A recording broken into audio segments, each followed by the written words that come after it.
विज्ञान चैतन्य जी, रामकृष्ण मिशन। महाराज जी, जब भगवान के दर्शन होते हैं तब इन्हीं आंखों से होते हैं या भगवत कृपा करके दिव्य दृष्टि देते हैं, जैसे कृष्ण जी ने अर्जुन जी को दिए थे? ज्ञान का, आत्म स्वरूप का साक्षात्कार करने के लिए जैसे बुद्धि में नेत्र होते हैं, ऐसे भगवत साक्षात्कार करने के लिए मानस नेत्र होते हैं। उर के नयन निहार, जब हृदय में प्रेम नेत्र खुलते हैं तब भगवत साक्षात्कार होता है। और जब भगवत साक्षात्कार होता है तो वो नेत्र इन्हीं में खुलते हैं, देख तो इन्हीं से पाते हैं ना। तो मानस नेत्रों से हृदय में दर्शन हुए, और जब बाहर नेत्र खुले तो जिधर हमारी दृष्टि जाती है उधर भगवान ही भगवान नजर आते हैं। सिय राम में सब जग जानी, करो प्रणाम जोरी जुग पानी। सब में अपना भगवान ही नजर आता है। जब हृदय के नेत्र खुल जाते हैं ना तो ये माया का पर्दा हट जाता है, तब केवल भगवान ही भगवान सब कुछ बने हुए हैं।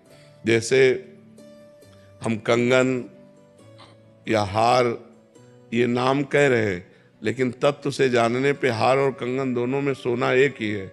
ऐसे ही जड़ और चैतन्य कहने में दो हैं, लेकिन तत्व से जब देखेंगे तो एक ही परमात्मा जड़ बना हुआ है, एक ही परमात्मा चैतन्य बना हुआ है।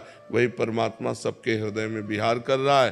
सब कुछ बना हुआ, सब कुछ बना करके उसका पालन करता हुआ और सबका संहार करता हुआ वो असंग रहता है, सबसे परे और सब में भरे, सबसे परे और सब में भरे। ये सिद्धांत जो समझ गया वही सच्चा भक्त है, वही सच्चा ज्ञानी है, जो वो सबसे परे भी है और सब में भरे भी है।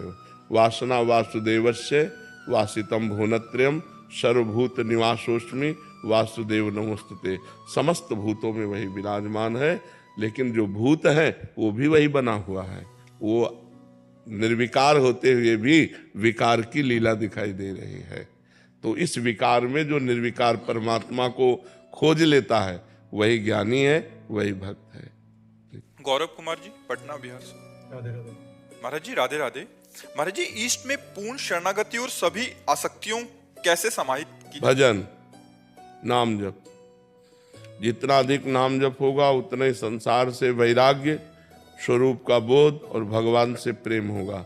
जैसे एक एक कवल भोजन पाने पर तुष्टि पुष्टि और क्षुधा निवृत्ति होती है, ऐसे ही एक एक नाम जितना अधिक जपते जाओगे तो संसार से वैराग्य, स्वरूप का ज्ञान और भगवान से प्रेम स्वतः होता चला जाएगा। बस नाम जप करना कैसे बन करके, ये बात देखनी है। अब मनमानी गंदे आचरण भी करते रहो, माला भी घुमाते रहो तो उससे कुछ नहीं। इंद्रियों पर विजय प्राप्त करके शांत गंभीर जैसी भी परिस्थिति है उसमें राजी, मान सम्मान निंदा स्तुति इसमें समान भाव, और अंदर की चेतना से किसी से भी द्वेष नहीं, किसी से भी हमारा नफरत नहीं, घृणा नहीं, और खूब नाम जप करो, अभी स्थिति आ जाएगी। महाराज जी, गुरु निष्ठा और आज्ञा पालन का सामर्थ्य कैसे प्राप्त होता है? भगवान की कृपा से। भगवान से प्रार्थना करो कि हमें गुरु चरणों में निष्ठा दें और वो हमें वो सामर्थ्य दे, वो बल दे जिससे हम गुरु आज्ञा का पालन कर सकें। भगवान की प्रार्थना की जाए, भगवान से विनय की जाए तो भगवत बल के द्वारा गुरु आज्ञा का पालन होता है। भगवत बल के द्वारा गुरु निष्ठा होती है। निष्ठा वो होती है काट दिया जाए फिर भी अपनी निष्ठा को न छोड़े। बड़े बड़े महापुरुषों के जीवन में निष्ठा की जब बात आई है तो देखो कितना कष्ट दिया गया। गुरु अर्जुन देव जी को कितना कष्ट दिया गया। उनको तप्त तवे में बैठाल कर ऊपर से तप्त बालुका डाली गई, पर वाहे गुरु वाहे गुरु वाहे गुरु तेरा किया मीठा लागे। कभी निष्ठा से विचलित, तो महापुरुषों की निष्ठा होती है। तो जो गुरु निष्ठा वही धर्म निष्ठा, वही इष्ट निष्ठा, वही राष्ट्र निष्ठा। निष्ठा निष्ठा है। जहाँ निष्ठा जागृत हो गई, गुरु गोविंद सिंह देव के दोनों पुत्रों को दीवाल में चुनाया जा रहा है, ना वो ना गुरु गोविंद सिंह विचलित नहीं हुए। भला जिनके लाडलों को चुनवाया जा रहा हो उनकी हालत क्या होगी, लेकिन नहीं, निष्ठा।